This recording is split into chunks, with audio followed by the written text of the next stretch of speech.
those resources are.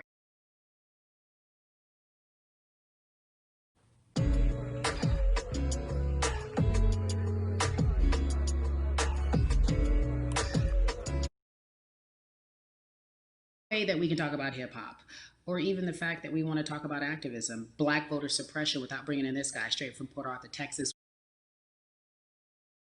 Activist, a scholar, and an all-around gentleman. Thank you so much for spending some time with us. Bun, I don't want to start heavy, but I guess I have to, because that's where we are in the world today. It's heavy as hell. And when you think about what needs to happen in this country in terms of change, what's the first thing that you think of? Equality,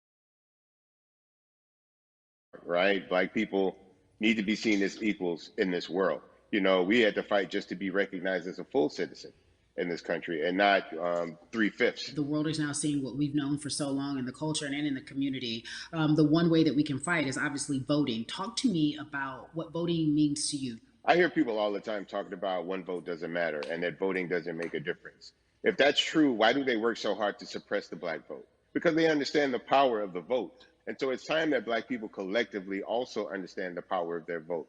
And not just on a national level, because a lot of times we only have this conversation every 4 years. People need to be very much involved in their local politics. They need to understand who their elected officials are, where they stand on issues that affect you. And you need to use your vote to either support the ones that care about you and your condition, or to elect people who do. A newer initiative that we're dealing with is educating felons, right? So in the state of Texas, if you're a felon, right, if you've been to jail or to prison, but you're no longer on probation or parole, you have the right to register to vote. Another thing that was just brought to my attention, there's an initiative called Orange, which is happening not just in Houston, but all over the country. If you're in jail currently during pretrial, but you have not been convicted, like you're still in jail waiting for your day in court, you are still eligible to vote. And you said something so key. They work so hard to hope that we stay uninformed, but more importantly, to suppress the black vote. If you could do one thing with this message that we're trying to send today about how important voting is, what type of images would you like our people to understand and see when they go to these polls and vote, or when they cast their ballots? I think the images that we've all seen, you know what I'm saying, for decades in this country, if not centuries in this country, we've seen black people oppressed. We've seen black people attacked. So every time you look back and you see those old black and white images of people of color being attacked by dogs and people of color being sprayed with hoses, that's what they were fighting for. Back then, they were just fighting for a chance to vote. People like Martin Luther King Jr., people like Malcolm X, these people died to help us be in a position to have the power that we have now, which is to be able to cast a vote and make a decision about the people that have controls over our lives. So, I mean, if you in your own community need a reason to vote, look at a person like George Floyd. If the people in your city are not open to police reform, are not open to having the conversation about defunding the police, are not open to issues concerning economic equality, judicial equality, and racial equality, right? If they're scared to say Black Lives Matter, you have the power to put people in those positions who do believe that Black Lives Matter, who do believe in racial equality, economic equality, judicial equality, That's right. right? That's right. Who see us as human beings. And if the people in your community don't feel that way, vote them out. It's that simple. It's just vote them out. We don't have enough time to sit around and hope that people change their minds. Yeah, Bumpy, you point out something so important. We have the power. And that is in our vote, and that is with our voice, and that's how we use our voice. I think of where we are right now. People say this is a particular moment, but it is a movement, not just a moment, it is a movement. Why, in your opinion, was it George Floyd's death? Why was that the chosen brutality for people to say, oh my God, Black people are still oppressed in this country, and it is not fair? I think it's twofold, Carrie, and so many different encounters between people of color and the police, there simply is no proof of what happened in the interaction. And so what happens is, in a court of law, it tends to lean towards the policeman's point of view, right? In this case, we saw very clearly what happened. I think the other thing is due to the fact that everyone was at home, basically, during this time period in relation to the coronavirus. You couldn't avoid it, right? It was on every television station. It was on every social media platform. Everywhere you turn, you were constantly hit upside the head with this message. You see in the interaction that this man did nothing to deserve what happened. That's right. So well said, because if you think about it, in the grand scheme of things, it wasn't worth it, and he didn't have to lose his life. I think that you touched on something that a lot of people talk about, and that is now defunding the police. That has been such a huge conversation, but there's so many misconceptions around defunding and dismantling. If you will, educate the audience. All right, so most people, when they hear the term defund the police, they tend to think of, oh, they're going to take away our police department. Nothing could be further from the point. Defunding the police means that in certain communities, even Houston, take for example, we had over $1 billion allocated to our police force. Now, what is that money being used for? Some of that money tends to be allocated towards riot shields, right? Pepper spray, right? That kind of thing.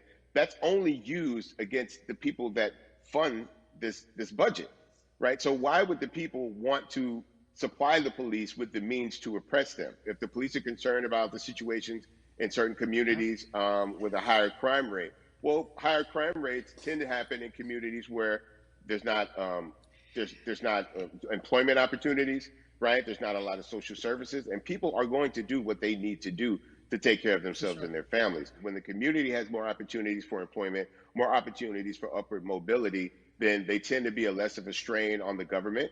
They tend to have a lower crime rate. And because of that, we'll have less need for the police in those communities.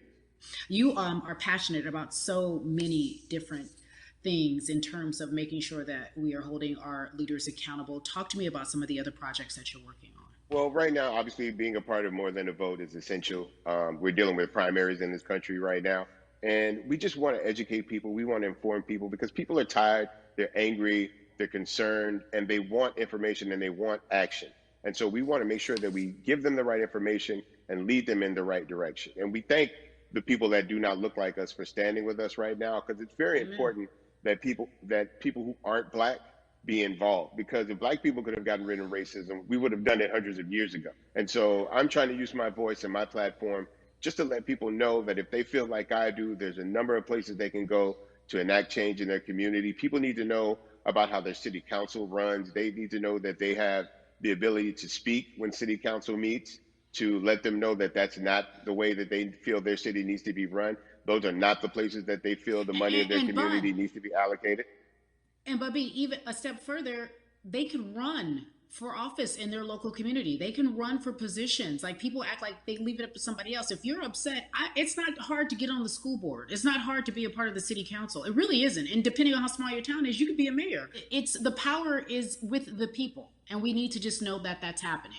Absolutely. And it's always been with the people. You know, if you look at Trayvon Martin's mother, Sabrina Fulton, right?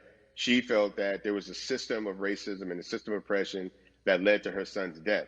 And so what did she do? She ran for city council and she was elected to city council. Our own former president, 44, Barack Obama, right, started in the community as an activist, ran for an elected position, became senator, ran for another elected position and became president of the United States. So don't think that you can't make a difference. You know what I'm saying? You don't need a lot of money. You don't need a lot of power. Your voice is enough to make a difference.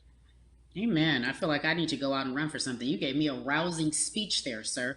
I'd be remiss if I didn't ask you this. When I talk to my brothers, I have to ask you, as a Black man, how are you doing? Are you okay? I'm good. I'm good. I have a very strong relationship with God, so prayer definitely works for me. I have children and grandchildren who are watching me, who are encouraged by what I do, and they're proud of me right now, you know, and that's really what matters, you know. The change starts at home, you know, so as long as you have a support system that believes in what you're doing and supports you in what you're doing, you have everything you need to go out there and fight the good fight. And for those that don't, there's a community of people here to help you. So you can go to places like morethanavote.org. There are many different places that will encourage you, inform you, and they will put you with groups of people that feel like you, that are ready to take action. So no one has to go about this alone if they want to do it. Yeah, we're stronger together. People have been saying it, but that has much more meaning now that we are in our movement, not just this moment. Bumby, it has been an education, always a pleasure. Thank you so much. I appreciate you. Keep fighting the good fight. Keep up the good fight.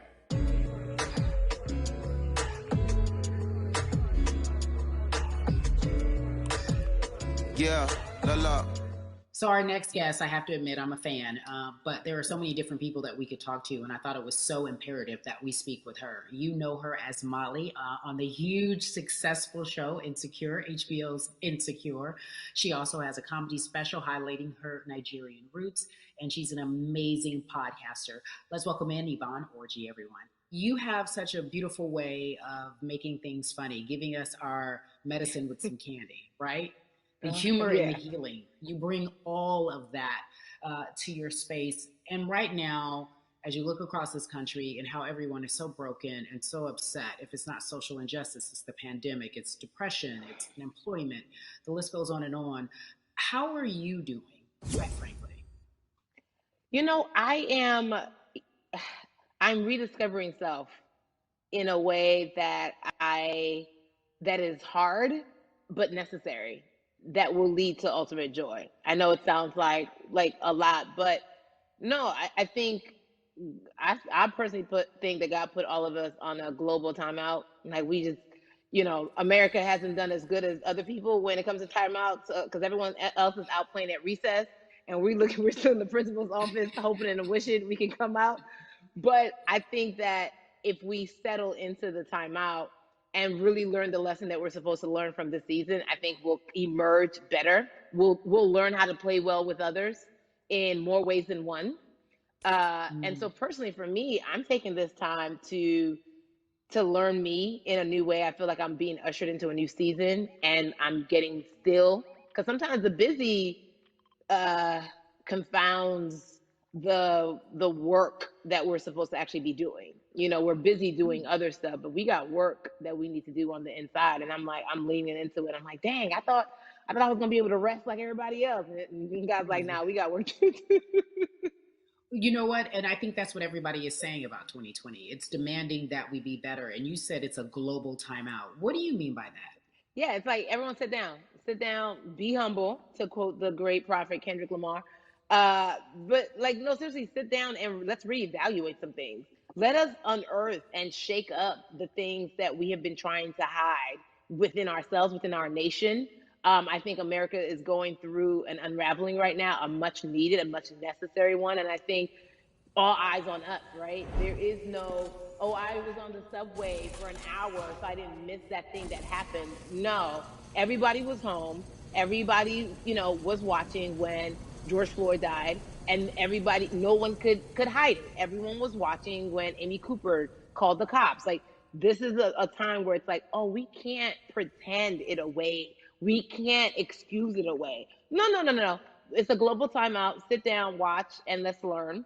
And globally, it's like, hey, we were going business as usual, but it ain't usual no more. Like that, Yeah. that's old.